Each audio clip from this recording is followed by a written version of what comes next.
Hey, badasses, welcome back to the podcast today. Oh, today's going to be a goodie. We were talking before we hit record here, and I cannot wait. I have a million questions. So, super excited to introduce you today to Ella Parlor. She is a marketing powerhouse. She owns her own podcast. She has a consulting business, EP Consulting, where she's a business strategist and helps people be able to put together a badass business. She is also a best-selling author of a new book called High Tolerance, which we'll definitely get into. And I'm so excited to just introduce her to my audience today because this is a woman that understands the importance of building community, the importance of turnaround and helping other people coming up behind her. She understands what it takes to actually run an effective business and to get your brand out there and to market it. So we can go in a million different directions today. So hold on. I'm sure this one is going to be a good one. Ella, thank you so much for being on the podcast. Why don't you give us a little bit of your background, how you got into being an entrepreneur yourself, and what led to this beautiful new book being written? Kenya, thank you so very much for having me. And that introduction was so beautifully said. I don't know if I could live up to that. So thank you so very much. I really appreciate it. I actually wrote my book, High Tolerance, because I've received, these two questions over and over again, which is, I think we all get this question. What do you do? What do you do? And my work in marketing is so elusive for so many people. I think marketing is a hot buzzword now, but I've been in marketing for 16 years. And so I think that from a digital marketing standpoint, I'm a dinosaur. Like I used to do campaigns on MySpace back in the day. And so there are a lot of things that people don't understand about marketing. And so I feel a lot like I opened my first chapter talking about I feel like Chandler Bing. Everybody knows what Phoebe and Ross and Monica and Rachel do, but what does Chandler do? What is Chandler? It's like, how do you explain that? And that's exactly how I feel. And so I really wrote the book to answer, this is what I do. This is how I've built my career. And then also, this is how I built the career. Like, these are the steps that I took to build what I have. I started off in the bottom. So most of my work has been in the beverage industry. And I started off as really a promo model, and from there I built what I have now is my consultancy firm, but also working as an executive at Fortune 500 organizations, as their internal marketing consultant to make sure that we're driving business, driving sales, creating initiatives. So it's really exciting. And we know that it's hard work, but I've just seen so many times that people build something and they almost forget how they built it. So I was like, let me take a step right now and write this story before my next chapter. But how did I start my own business? How did entrepreneurship come onto my radar? This isn't the most attractive answer. I was approached by two different individuals. And again, I talk about this in my book, but because of the work that I was doing in corporate America, I was approached by a former manager that I had worked with, and then also a former executive that I had worked with. So in two different situations, they were working for new beverage companies.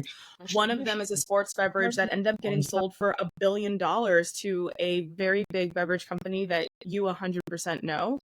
And I helped build the trade marketing plan for that brand, not knowing that they were positioning themselves to sell. And so after that experience, I was like, whoa, I didn't get equity in this company. I didn't even think to ask about that. I just was kind of consulting for them on an hourly basis. No, it's okay. Like, I don't hold it precious. I was young. I was in my 20s. I was in my early 20s. I think I was 23 when that company sold. And to this day, I see it at every single store, every convenience store, every grocery store. And I know that I was a part of that legacy of that brand. I helped with the rebranding of their bottle, again, to position themselves to sell. So that was really exciting. And then the second time, an executive came to me asking for some help on some marketing initiatives. And that brand ended up selling for about 10 million. probably could have been 20 million if all of us knew what we were doing. But this is when I started realizing, oh my gosh, I can take my experiences working with these billion-dollar companies, having these multi-million-dollar budgets, and scale it down to then empower smaller businesses to get the type of results that they want without having that $1 million spend, but having the knowledge of, no, this will move the needle or this won't. So because I have that experience of huge marketing spend, I have a pretty good idea of what's going to move the needle for a particular business, especially on the digital marketing front. And you can quickly analyze, like, is this working? Are we getting the ROI we want? So I feel very fortunate that I'm kind of, I don't know, I'm still very corporate minded. I don't know that I'm as wild west as some entrepreneurs, but I also really appreciate the freedom of owning my own business and kind of deciding what I do or don't want to do. That I think that's incredible that you are still, when you say I'm still kind of corporate, because us wild west entrepreneurs that are out there are like, God damn it, I wish we had some processes that we could put into place here. So we have a hard time dreaming those up, which is also challenging. I think that's really a superpower when you come from corporate, because you've learned the structure of systems and processes. And I think that's one of the biggest limiting factors for small businesses that I have worked with, is that they have zero systems and processes. All their systems and processes are in one person's brain that started this business, and then they just remanufacture them every time they have to hire somebody, and they wonder why it takes so much time to scale. So I think that's a massive superpower that you probably bring a lot of insight to with these small businesses that you're consulting, in the importance of making sure when you're a one-man band or a one-lady band, like, you get the shit together now instead of waiting down the road and then you're trying to play catch up all the time. Now you're too busy, and then it's a big old cluster, you know. It's true. I will say SOP is my superpower. So while I am a marketer, I'm very operations and processes. So SOP just meaning like system operational processes, is that that's exactly what I like. Process I like, and that goes to data, right? So really the process of how are we creating the product, whatever it may be, how are we marketing the product, how are we selling the product, and then making sure that all three verticals align with what we're trying to accomplish financially. And so that's where being able to be cross-functional and working across departments has been my strong point. I'm very much, I love numbers and I love people and I love them equally. I think often we'll see that some people, like, if you work in there's finance in your title, you're probably more of a numbers person than a people person. You'd rather crunch the numbers, look at the analytics. That's beautiful. That's great. But eventually people are kind of required for any business. Like, you've got to be the people, you have to be for the people at some point. And that's where you hire these sales individuals who are super people focused and love people, but then they don't always want to look at the numbers. So it's finding someone who can be cross-functional and help, and building systems is exactly what I'm great at. I will also add that what I think a lot of smaller businesses don't understand as they scale and grow is new levels, new devils. I talk about this in my book. What made you successful yesterday is not going to keep you successful today. And as you build wealth, right, we know this, as you make more money, there are new laws that enter the chat.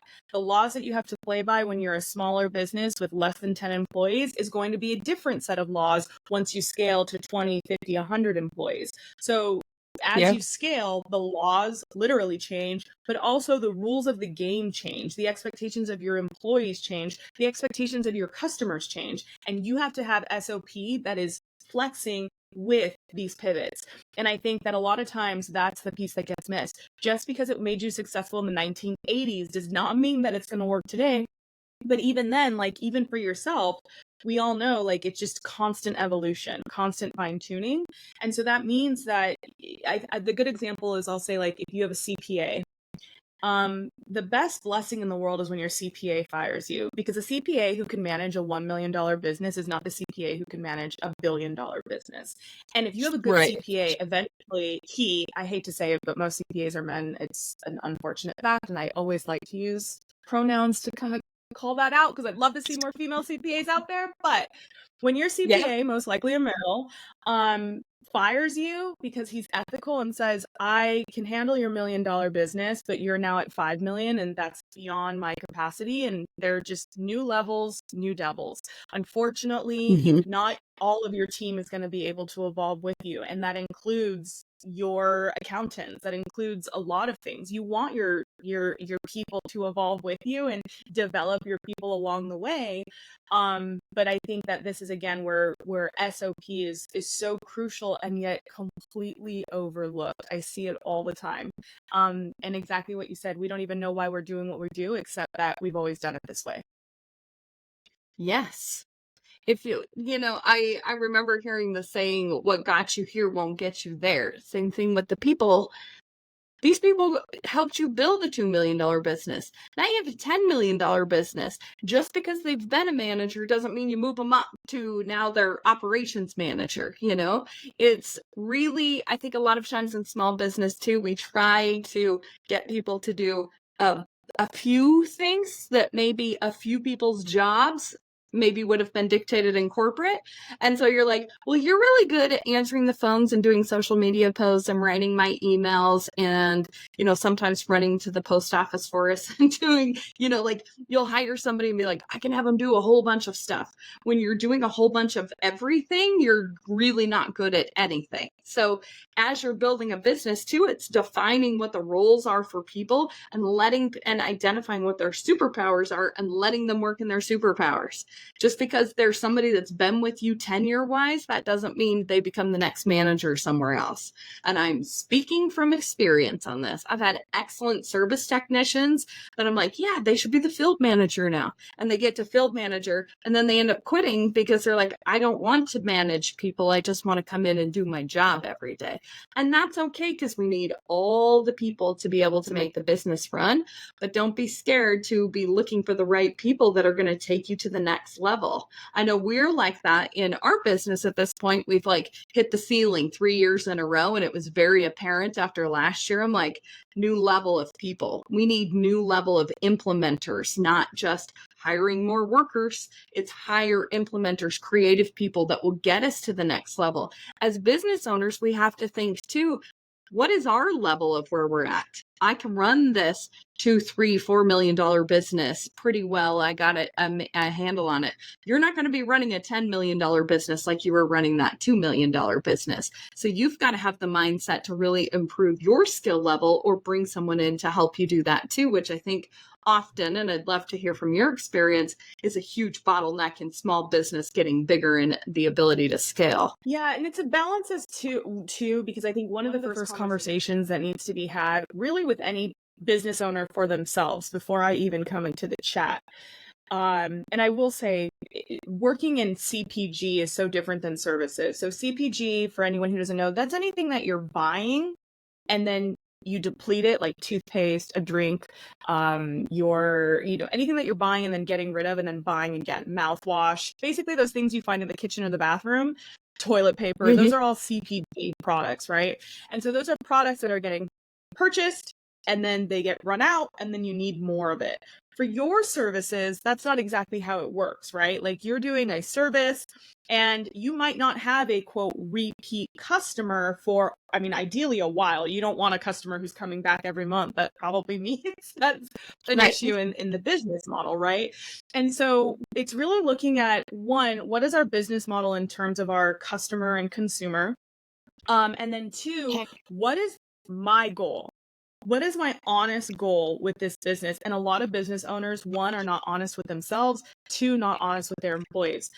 You go into it with the idea of selling your business, that's fine.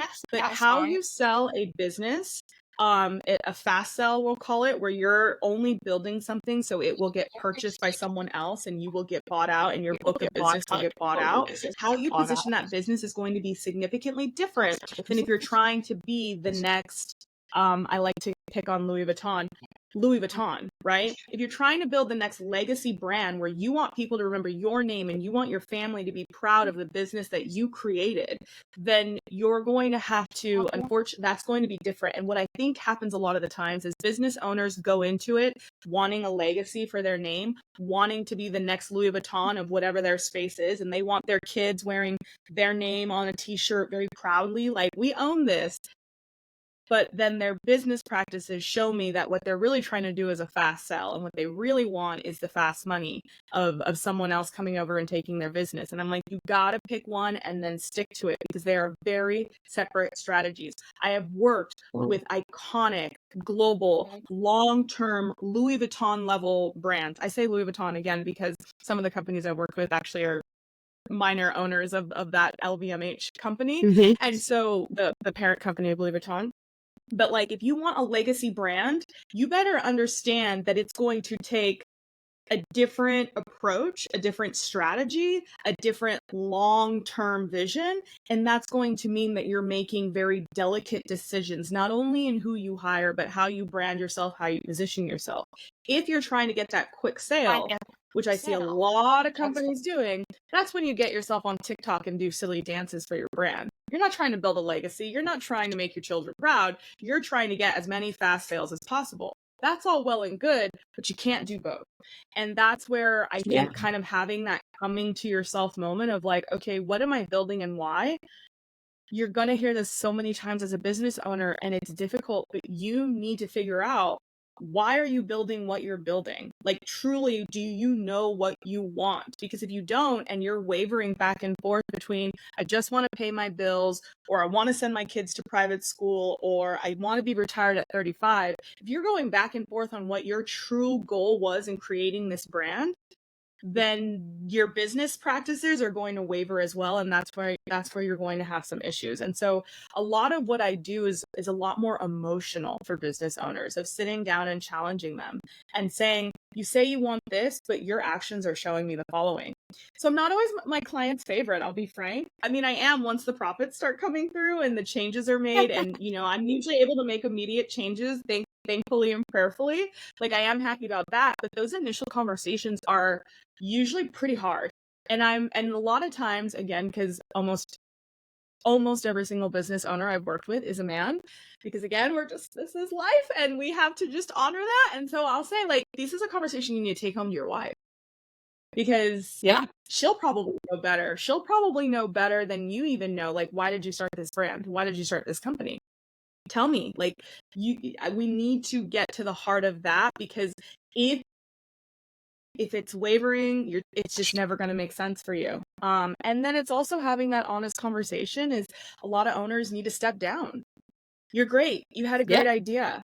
And a lot of owners don't. And it's like, and it's time to bring on a CEO. Yeah. You are part of that same people, honey. Like, the team that got you to where you are, yourself included, are not the team that are going to get you where you want to be. And so it's also kind of having that moment in the mirror where you say, oh, I need to step away from this business. I'm holding it back. And some business owners white knuckle their ideas, and it's like, no. This is a part of the plan. And you see that happen a lot. I always love to look at Richard Branson and Elon Musk, because they have a big grip on their brands, but they also decided pretty early on, they don't need to be the CMO and the CFO and the CEO. They had to hire out. You need other strategists. That's why you need a board. And so I know that's a little next level, like, depending on the size of your business, but you got to go into your business knowing that at one point you will no longer be the boss. And if you have to accept that, like, in some way or another, because you can't, you're not a one-man show. And if you are long enough, then that probably shows a lack of growth. Yeah. Oh, so good. Because so many people think, I gotta stick around. If I'm not here, it's not gonna run. I hear people say that all the time. If I'm not there, it's not gonna run, or it's not gonna be done properly. You gotta, like, building a business is a big ass ego check. to me, because at some point you have to be willing to say, this is not my place anymore. I'm getting to that point in my service business where I'm like, I love working on this business and creating new opportunities and doing things. But the title that I hold at my business is holding me back from doing those things. Let's get somebody in here that can manage the people and can do the things that you don't necessarily enjoy doing. And I think so many business owners stick with shit that they don't even want to be doing or they're not great at, and they're continuing to work on their weaknesses. And you're like, now you just have a bunch of still weaknesses, like they're a weakness because you don't want to focus on them. You don't genuinely like them. Step into your strengths and hire the rest of that stuff out. Provide opportunity to do that. And don't be afraid to hire. I think that's something with small businesses too. They wait way too damn long to hire somebody. And at this point now, it's like such a rat's nest that they don't know what to do, or bringing someone in is going to scare somebody to death that it's a disaster. So don't be afraid to do it. Once you hire somebody, you're like, how the hell did I ever function without you? I know I did that for far too long. So that's a big part of it as well. And involving people as you grow this business. It's so important. You get your team rallied around it, they'll be excited to have extra help that you're unable to provide to them. Amen. And they will be ambassadors of your brand. You have no idea the network that your team has. You really don't. And I've seen that as well. The universe works in such a wonderful way that there is opportunity all around you. And a lot of times we just put our blinders on unwittingly. I will also say that one of the expectations for business owners when they hire someone, and I will say I struggle with this. So I have a very tiny team of 3. My business has technically only been an LLC for 6 months. So it's still pretty new. Even though I've been operating as a sole proprietor for 9 years. And so I know this, I've given this advice, but of course, taking your own advice, like you realize how bitter your medicine really is when you taste it yourself, is accepting, a lot of times we hire someone expecting them to be 110, 150% of us. So it's like, well, if I'm doing this and I was doing it for myself, quote, for free, which is never free, like everything you're doing is being monetized in some way, even if it's just your time. But, I struggle with this because I'm like, well, I could have made a better social media post, right? And I would have done it better. It would have been more on brand. It would have been more in my voice. Okay, stop looking at 100. Expect 70%. So when hiring someone, don't expect that someone's going to be better than you. Yes, at sometimes, like for me, finance is not my strongest point. So my next hire would likely be a finance individual. And so I just need them to be 70% of my work, not expecting them to be 150% of what I can do.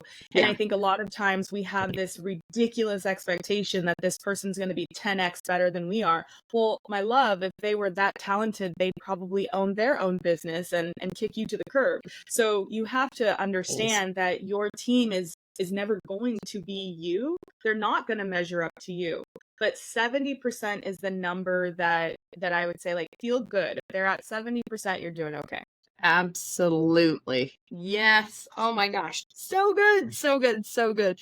So we were talking to, before we hit record on here, just how important, since we're talking about business and where it's at with everything, like the importance of, we both work in male dominated industries, very much so. Marketing, still very, very male, very male. You worked in alcohol beverages, very male. I worked for Anheuser-Busch for a long time too, so we have that in common as well. Kind of got into that the same way as well. And it's fascinating. I've always worked in male-dominated industries, always. I grew up in construction family in Wyoming on a farm, male. Went to the beer business, definitely male. Back into home service companies, super male. Only 4% of the labor force in home service and trade industries are female. 4%.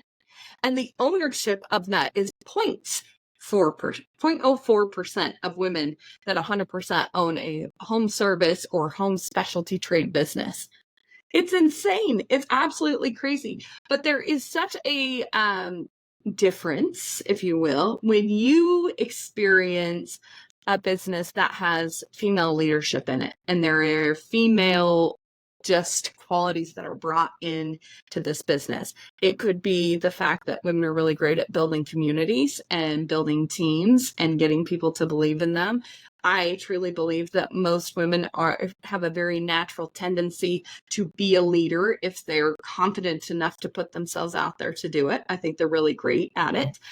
Talk to me a little bit about what your experience has been working in a male-dominated industry as long as you have, and what you think women bring to these fields and why we need to continue to encourage women to enter them. Mm-hmm. So I get asked this question a lot, and I heard something really beautiful from Amy Schumer, because she gets asked this question a lot from a comedian. Female comedians are having a moment, which is amazing, but let's be real, comedy has very much been dominated by male comedians. Yeah. And so someone asked Amy Schumer and said, "Do you find it hard to be a female comedian?" And she responded, and it really hit me. She said, "I think it's just hard to be a female no matter where you are. Like, even if you're a teacher, which is an industry that is, education is overwhelmingly at the elementary level, overwhelmingly dominated by females, right?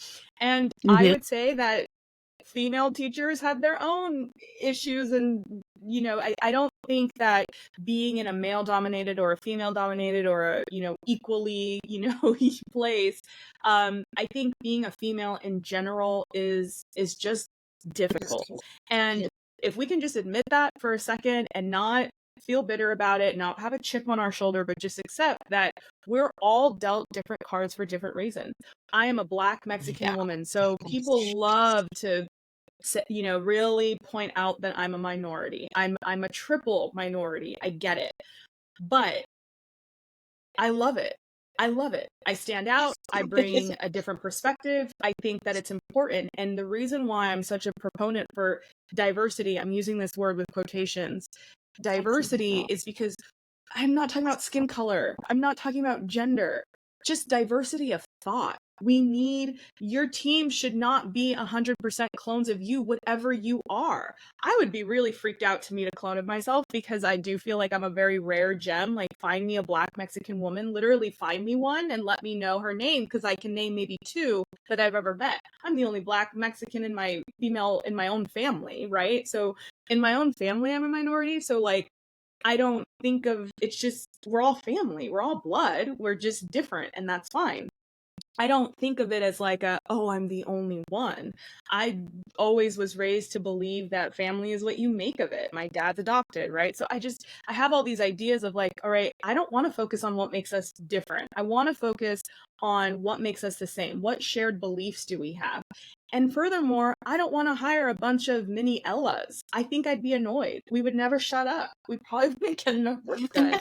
So it's important to value diversity of thought. Your entire team should not look like clones of you, and they should not all think like you do. You want people who are going to challenge you and stretch you in a direction that you need. And so for women, I would say, if you are in a space where you look around your work environment and it's a bunch of women who think and act like you, are you really getting the growth you need? I don't know. I love being a female in a male-dominated space. I really do.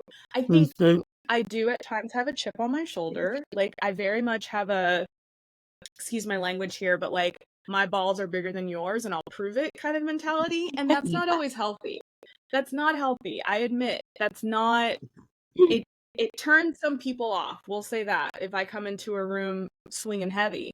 But I do have this idea, because I have been the only female in a room of 200 men, and I'm on stage in a tight skirt presenting, that I'm like, if this group of men decided to just literally attack me or something, like, what am I going to do? You had this a little bit of this fear creeps in, and then you go, hell no, I'm Ella Parlor. Welcome to my show. These are the things that we're going to get done. And when you have talent and when you have proven metrics, like, the rest will speak for itself. it's hard for me because as a triple minority, I have this chip on my shoulder that people think I'm only there because I'm a diversity hire, or I'm only got this job because I'm like the only, XYZ that checks certain boxes. So I have this chip on my shoulder that I need to get over, that no, I'm here because of my talent, not just because I'm the only female. And I have at this point, through experience, the track record to prove it. But absolutely, ladies, like, it's awesome. It's awesome being able to bring new ideas to the table that nobody else has thought of. This is why I'm focused on diversity of thought, not just what you look like, not just what your background is, not just your genitalia. Forget all that. I think it's like, no, let's start thinking differently for the sake of growth, and strategic growth at that. Yes. The confidence that you can bring walking into a room. I've done that plenty of times too. You go to a construction meeting, you walk in, they're like, that's the girl that's here that's going to talk to us about sewer systems. Like, let's test her. But I know my shit. Literally. And there is nothing more powerful than walking into that room knowing that you know what you know. Because when you are confident in your skill set, regardless of the fact that I got hired because I was a female and they needed to fill the roster or not, I'm still going to knock their socks off, and they will never think for 2 seconds when I left that room that I was only there as this pity hire that they had to have put on stage. So confidence is everything in what you're doing with that. I think it's huge too, because I think when a woman walks into the room, you need to understand the amount of power you have in a room full of men. Because a woman can walk into the room and be like, oh, okay, we're either going to lower these men are going to think we don't have to like show up 100%, or that confidence she's bringing when she walks into that room is really going to level them up as well. So I think we need to remember the extraordinary power that we carry, even if you're the only one in the room, that you elevate standards of everybody that's in there, regardless of who it is. And I know a lot of women that listen to this podcast are in the home service trades industry, and many times may think, well, I'm the only female, or I'm only this. And this is why we love to have these conversations. It's because you're not. You're not the only one. And even though it's a small little 4% or a small little 0.04%, if you're an owner that's going into this, fucking rock it. Like, let people know that you're there and that you mean business just like everybody else. And that opens the doors for more women to want to be able to say, she did it, so can I. So we have to talk about this so that it is something that is appealing for more women to jump into, and not be fearful that they're going to get run over or anything like that. There are so many communities that exist in the world now with the virtualness, if that's a word, virtualness, it is now. You can find communities of people just like ladies kicking ass, and what Ella is doing with her podcast, where you can learn to build that confidence. You can learn from other women that are doing stuff that you're doing. Tell me, Ella, what the importance of building a community has meant for you, and what that's done for success with your business. Oh, community building is so very important to me. My parents are, in their own right, social justice warriors, I say. My father was not only a Marine Corps officer for the United States, but also a police officer. And so I grew up with a vigilant belief in service and community. I grew up volunteering a lot. I still do. Volunteering and service are very important to me. And my work is so important to me, and knowing that even through selling alcohol, which again I talk about in my book, you might think, well, you're selling booze. Like, are you really building communities? Are you really helping people? Are you really empowering people? Yeah. Heck yes. Yes. Heck yes. You get to build some amazing communities, because I will say, politics, left, right, up, down, north, south, American, not American, whatever. Sit down and have a cup of whiskey or tea, right? Non-alcoholic tea. Sit down and have a drink with someone, and you'll realize that you are so much more alike than not. And community building is so important. We don't even step outside of our front door, look left to right. Do you know the name of your neighbors? Do you? I mean, when I move into a neighborhood, I'm that person that like bakes cookies and like send little cards and gives everyone my phone number, because I'm like, you already know where I live. Like, if you want to murder me, you're going to do it. So like my phone number ain't gonna change that. But if my music's too loud, you can call me. You don't have to call the cops. Or if there's something suspicious, let me know. And by the way, that has happened before. But I'm a single woman who lives alone. I say single not in terms of my dating status, but just I'm not married, right? So I always say single until married, ladies. Even if you have a long-term boyfriend, you're marking single on your taxes to Uncle Sam, you is single. I hate to say it, but as a single woman living alone, I kind of want my neighbors to be looking out for me, right? And we Yeah. can be afraid of our neighbors, but they're your dang neighbors. Like if they're gonna hurt you, they're gonna hurt you. Except that this is a part of the community building. Like you want someone who's gonna look out for you and say, "Hey, I saw someone suspicious. Are you okay? I heard a weird noise. Are you okay?" We don't even do that anymore. We quite literally do not offer a cup of sugar to our neighbor. That to me is sad, and I'm not kidding when I say like I write little notes for my neighbors when I move into a new place. And I think that community building can literally start at home.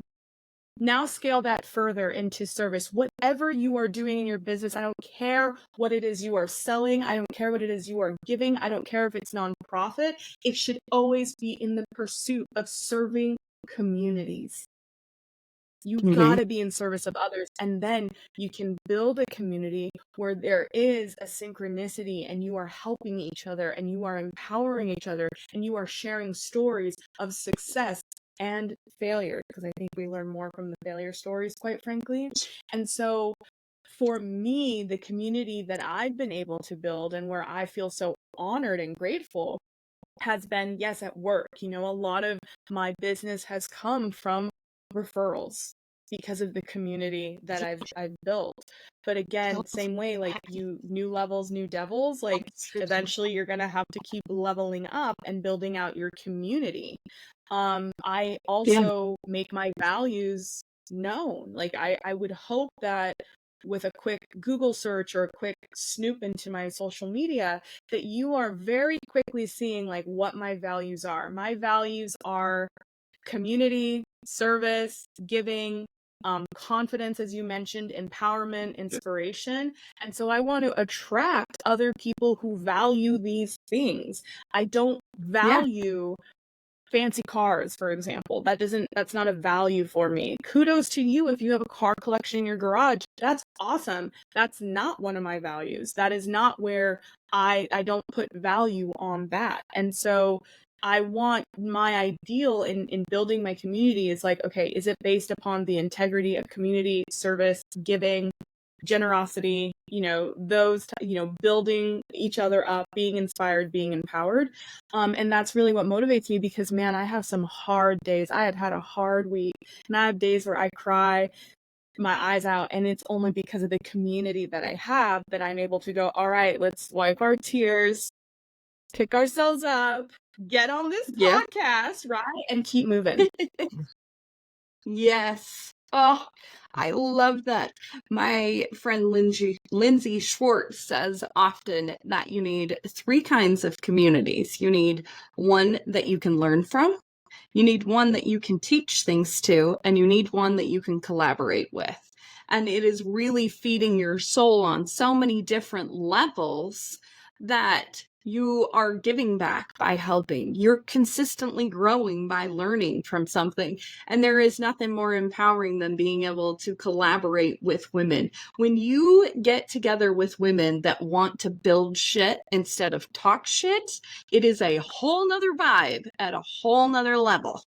And that is something that, as I have gotten older at 42 now, I'm like, I don't have time for the talk shit stuff.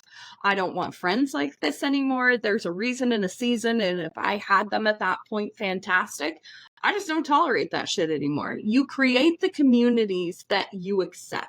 So create stuff that you are getting and giving and collaborating and building awesome stuff with. At this point in my life, most of my friends are business owners too, because as an entrepreneur, those are things that I'm interested in. If I'm having a conversation with somebody that is not interested in business, doesn't want to own a business, isn't part of this, can I be friendly with them? Sure, still. But what is it that is bringing enrichment into your life? And I think as women, sometimes we struggle with thinking, well, I have to still do this because I don't want to hurt their feelings. And I have to keep this low frequency community around me because of whatever. And I air quote that too, because it's all just bullshit we tell ourselves because we don't want to make anybody feel bad. It is not your job to do that. It is your job to evolve, though, and to find these communities. That is why this entire podcast exists, is because I was like, I need a community of badass ladies, and I'm having a really hard time doing this, going to networking events, and it's nothing but MLM people, and bless their hearts, they're fantastic at this, but I don't want Mary Kay and I don't want a diet shake today. Like, I need badasses that are building businesses and service, and we have the same problems. Like, how do you market this? How do you do this? It's not a handbook. So find a place and pull up a chair. Stop waiting to be invited to come to these places. That's a big problem that we wait for too. You don't have to be anointed to get into these places. Just pull up a chair, talk to people, ask them about them instead of just asking about their business. See how you can connect. That doesn't even have anything to do with your business. It's amazing who knows who. Like, so many times we're like, well, that person could never help me. They may be in a completely different industry and know people that could totally partner with you and change the entire trajectory of your business. So just be curious and continue to visit communities until you find something that will elevate those three aspects of your life of giving, of serving, and being able to build something with somebody. Yeah, and I love what you said, because when we talk about low vibrational, low frequency circles, and it's because we're tied to certain types of people who were there for us in our past, and we want to honor and love those individuals. But I will say that as we evolve, you will notice, and sometimes it's your family, sometimes it's your closest friends, sometimes it's your coworkers, whoever it might be. There is this fear that happens when we see someone we love evolve, because we worry they're going to outgrow us. And you brought up a great point. There are people that you outgrew because of your pursuit of entrepreneurship, right?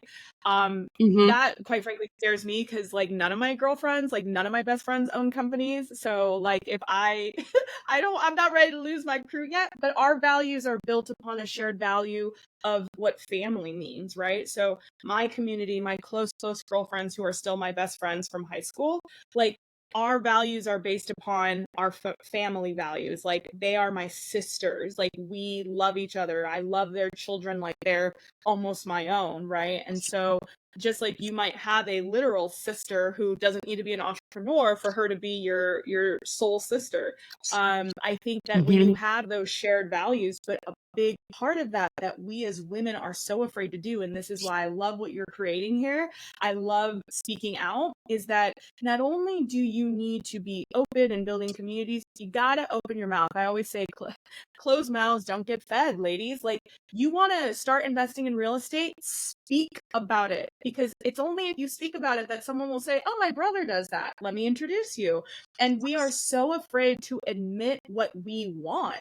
And I have learned that just by a simple conversation, I talk about this in my book, you guys, like in my book, so many times, a lot of my success literally came from, I had a simple conversation of saying what I want. Not, hey, give me this, I want it right now. It's, I was thinking about doing this, but I'm just so overwhelmed because I don't know how. Yep. Yes. Oh my gosh. And that's a great little segue anyways, because I want to talk to you about exactly what you just said about real estate investing. This is something, talking about not opening your mouth, many women may want to pursue. They're like, but I don't have the husband to help me do this yet, and I don't know how to do this. And I'm not just like throwing every woman under the bus by saying this, but many times with those big things like that, we're like, we have learned either growing up with this thing or just kind of have this default mode of like, I need somebody to help me and it has to be a partner or something. You have definitely gotten into real estate investing as a single woman. And it is something that you were like, I don't have to wait around for my Prince Perfect to show up in order for me to start building wealth for myself. Anyone that listens to this podcast knows that I'm a huge proponent of women making sure you have your own shit together too, because you cannot be dependent on anybody else. Talk about power. Make sure that you have the power to take care of yourself. And a big thing of that you're seeing a lot of women move into is really gaining the knowledge and learning how to do real estate investing. So Ella, I would love to hear how the hell you got into that to start with and why you wanted to do it and how's it going? Well, I will say, and I feel very, again, compelled to be open about this and transparent. I only started investing just in the market, meaning stock market, stocks. I only started investing in 2018. And so in a lot of ways, this is all very new for me. I was in my late 20s. And I want to share this story because I think a lot of women can relate. And if I get emotional, I do apologize. It's been an emotional week anyway. I'm a crybaby. It happens, but let's hope I can keep it together. Before my It's great. 30th birthday, I was making six figures. I had about $30,000 saved, okay? And I felt really proud of myself. I'm like, I'm not 30 yet. I got a great job. I'm gonna invest in a property. But I'm from Southern California and I grew up on the beach. And I only qualified for a mortgage that was about, I think, $350,000. And this was in like 2017, 2018. And I got a reality check that won't even get you a lot in California. And I felt really sad because all this empowerment of like, I'm a badass woman. I'm making six figures. I got 30K in cash. Who wouldn't want to be me? And then I'm being told over and over again, well, if you had a second income, in fact, even if you were making less money, but you had a second income, you'd qualify for a much higher mortgage. But because it's just you on your own, sorry, like this is where it's at. And I'm like, wait, what? I'm being punished for being single?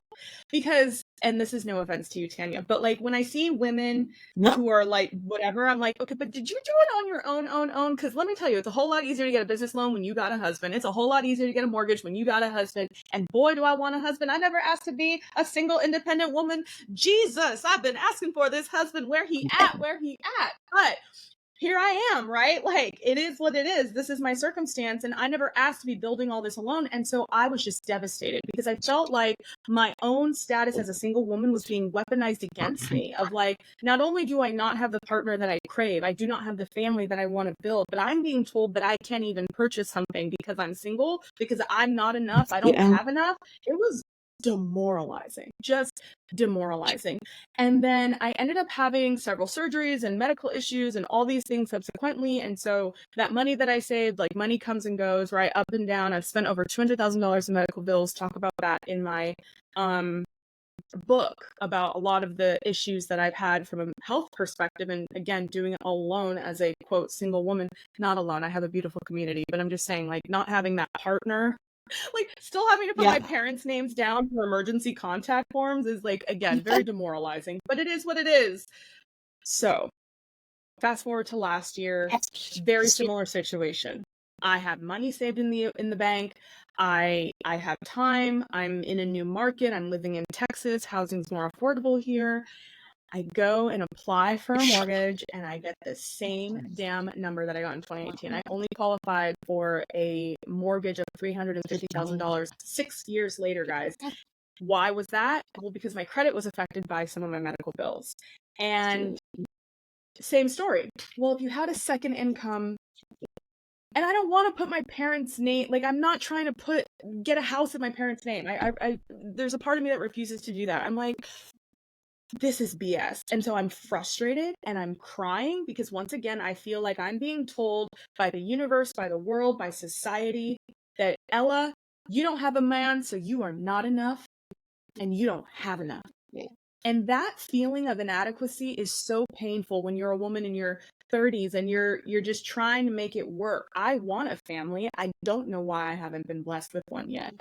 I don't know, right? But I broke down and I start crying to one of my girlfriends.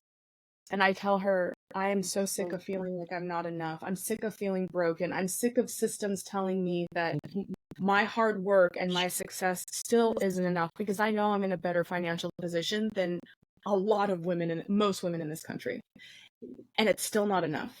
how are any of us going to do it? And it was through that conversation that she said to me very nonchalantly, why don't you just start investing in real estate? She was like, do you really want to live in a house by yourself anyway? Like, do you really want to live alone? Like, and then if a pipe bursts, you have to fix it. Like, at least in an apartment, you have all these amenities and you don't have to fix anything. And she's like, but when you're in a and as I started talking to her, I'm like, you're kind of right. Like, I don't think I want to live in a house alone. Like, I'd have to install these security cameras, and then I'm living alone and I don't have neighbors. And oh, like, I just started thinking about that. And I'm like, you're kind of right. Like, I do like living in a high rise that I can feel safe and away from people. And so instead of buying my own homestead, it was through her and talking to her that she was like, I've been investing in real estate for X amount of years. And she was like, you can build equity this way. And so money that I had saved to buy my own house, I've now invested into the market as a private money lender. And I feel so empowered. And I'm like, wait a minute, you don't need as much money as you would for a mortgage. And so what's going to happen is, as I'm taking my money and making it work for me and giving it to other investors who are flipping the money, renting the money, doing whatever they do, depending on the business deal, is that my money is growing. My money is growing. It's not just sitting in a bank account. And I like, not only do I feel empowered, but I'm also building more wealth.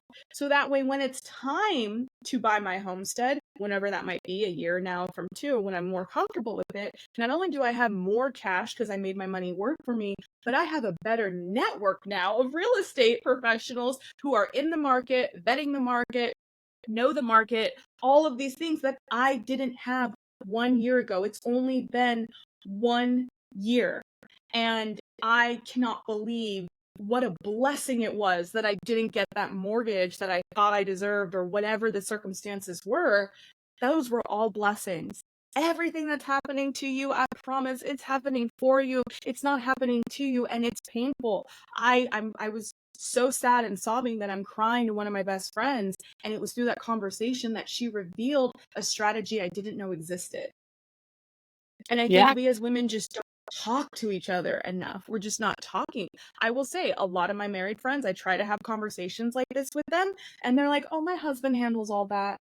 Like cryptocurrency, don't know it. My husband does all that. And look, more power to you, honey. That's just not my story. That's not my situation. Sure. I got to do it on my own, and hope that when I do get blessed with the husband that I want, and that his heart is being prepared for me and our situation, that he will look at the work that I've done as a value add that I can bring to whatever he's building right now. Hell yes.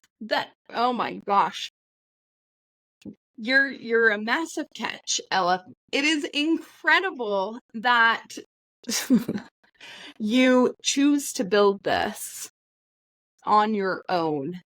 It is a genuine reason for building it. You know what I mean by that? Like, there's not really anything behind this. It's not like, I'm building it for my kids. I'm building it for this. You're genuinely building it for yourself. And you're an incredible example of what all of us can do when you actually focus on building something for yourself. I'm married. I was a single mom for a long time. I started this business that I run now as a single woman. My husband now comes and works in the business with me, but it's still one of those things that is a little bit of a different situation. And that's great, because you're building something for yourself. And what an incredible partnership that will lead to someday, when it's not just, hey, I'm just looking for a man. Like, I bring shit to this table too, and this is what I bring, and it's a whole nother level of relationship that comes from that. It's an incredible thing, having been married when I was much younger, and then walking into something where you've got some assets and some accolades under your belt. It's a whole different story. So I'm super excited for you as to what the future looks. I do want to share on that note. I have a girlfriend who married a multimillionaire. He's wonderful. They have a beautiful marriage. And she revealed to me, again, through a conversation that I had similar to the one I just mentioned, that one of her deepest regrets was that she met her husband before she's like, everything I built was after I got married, and I feel like on the outside everybody just assumes that it was him and his wealth that I kind of piggybacked Yeah. on. She goes, they don't understand that I was saving and that I was working on things. And yes, his experience in business has helped me. Yes, his name, his connections, all that, they have helped me. I'm not denying that. She goes, but you have the blessing of building things on your own so that when your likely successful husband comes along, that there will be that piece of, no, I still have this piece that of the pie that is mine and that I do bring value to the table. And she said that while her husband completely respects her,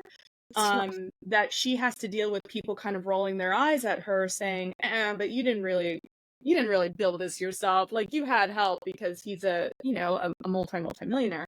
And so I think that everybody's story has a caveat. Everybody. And it's not our judge to point the finger and it's not our place to point the finger and judge. It is our place to say, hey, you have something that I kind of want to have too.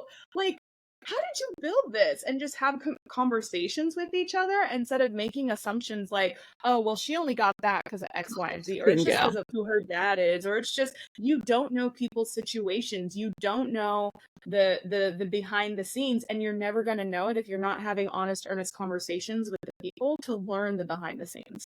Yeah, it goes right back to what we were talking about before when you were talking about the Amy Schumer comment. You know, you're a woman.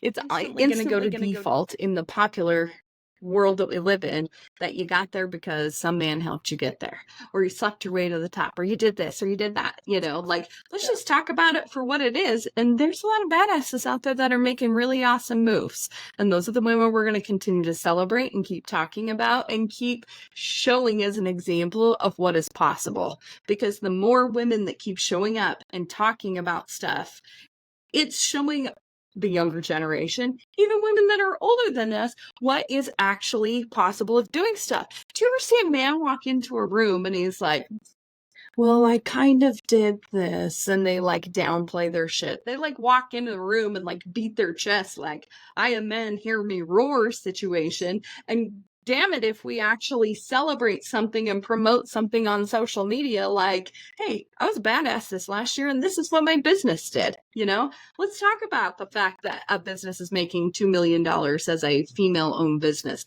That is so rare. It's so crazy that, and women don't want to talk about it because they're afraid of what other women are going to say about them. Please fucking talk about it. Like, there's more women that need to hear you say that. And the ones that are getting pissed off at you aren't the ones that are doing stuff and are going to create things. You have to let that go, because no one that's doing as much or more than you are will ever criticize you for your wild, crazy ideas or for the accolades that they've had. When you get that high energy community around you, they will celebrate the shit out of you and then make fun of you if you don't celebrate yourself. So have those women in your lives. When you change that, everything in your life changes. You realize what is actually possible out there for you to be able to do, because you've got a bunch of women behind you cheering you on. That's the best cheering squad you could ever have. Yep. And exactly what you said, it goes back to your network. Yes. Can't exactly promote that enough. Like, everybody has to build a community of stuff. If you feel like you're alone in things, get your ass to a networking event or go somewhere, go to a coffee place and say hi to somebody that's sitting next to you. Like, you have to stop being scared to be, like we said before, be invited and just continue to sit in the background. That just does not bode well. Ella, this has been such an incredible conversation. Just the background that you have of being in business, I could talk to you for hours, girl. But if people want to connect with you and they want to learn more about your consulting business, where to get your book, how to listen to your podcast, where's the best places for people to find you? The easiest place to find me is going to be on my website. It's ellaparlor.com. I'm migrating it right now, so it might not be the prettiest yet. We're working on some things on the back end, but it should be done in it should be done. I don't think a website is ever done, but it should be somewhat updated in the next month. But Ella Parlor is where you can find everything. You can find my book, you can find my business, you can find my social medias. I'm Ella, your Bella, here to serve you, on all social media platforms. And then my book High Tolerance is available at Amazon, Walmart, Barnes and Noble, Costco, Target, and about 40,000 other independent bookstores. So just walk into your favorite independent bookstore and ask them to order High Tolerance for you, and I promise they probably should be able to, if they're in the system. So it's really ellaparlor.com. Ella Parlor, I should learn how to say my own name, .com. And I'm always open and happy to connect with other individuals who are just trying to make the world a better place, one conversation, one company at a time. That is amazing. And what I would love to be able to do to support you too, the first 3 people that reach out to us through Instagram on Ladies Kicking Ass, I would love to send you one of Ella's books, because I'm sure that the stories inside of that will just inspire you, if anything. And, just it's learning the background, and it's learning the story of someone else. And I think so many times we forget the power that is in each of our individual stories. Many times we try to hide things. We're not proud of stuff. There's been failures, so we feel like we're not qualified to do things. That is so untrue, because it's many of those failures that qualify you to help other people. And I know we can get down on this. I had a freaking meltdown with my husband last night. I'm like, I'm failing at everything. It's like, no, you're not. And I'm like, but I feel like I am. It's okay to have those too, and to be normal with that, because we do feel like those things. But failure is an event. It is not a person. And that is where listening to and learning other people's stories, which I'm excited to read in your book as well, I think are just so incredibly important. And that's why we have this community of ladies kicking ass. Ella, at the end of every podcast, I'd love to ask every one of my guests how they resonate with this term, because I think it's really awesome that for some women, kicking ass is an identifier for them of building a business. Kicking ass for some women is the identifier of being a really awesome mom. Kicking ass can be taking a break because you've been in hustle mode for so long that that's real hard for you to do. I'm sure you can identify with that. But when you hear the phrase ladies kicking ass, what does that mean to you in your life? Well, I will say in a couple ways. One, I'm a trained fighter, so I started training in different various martial arts when I was 4 years old. So when it comes to kicking ass, that has been my tagline for a very long time. That was my MySpace header. That was my Facebook header. It still might be actually on Facebook, kicking ass and taking names.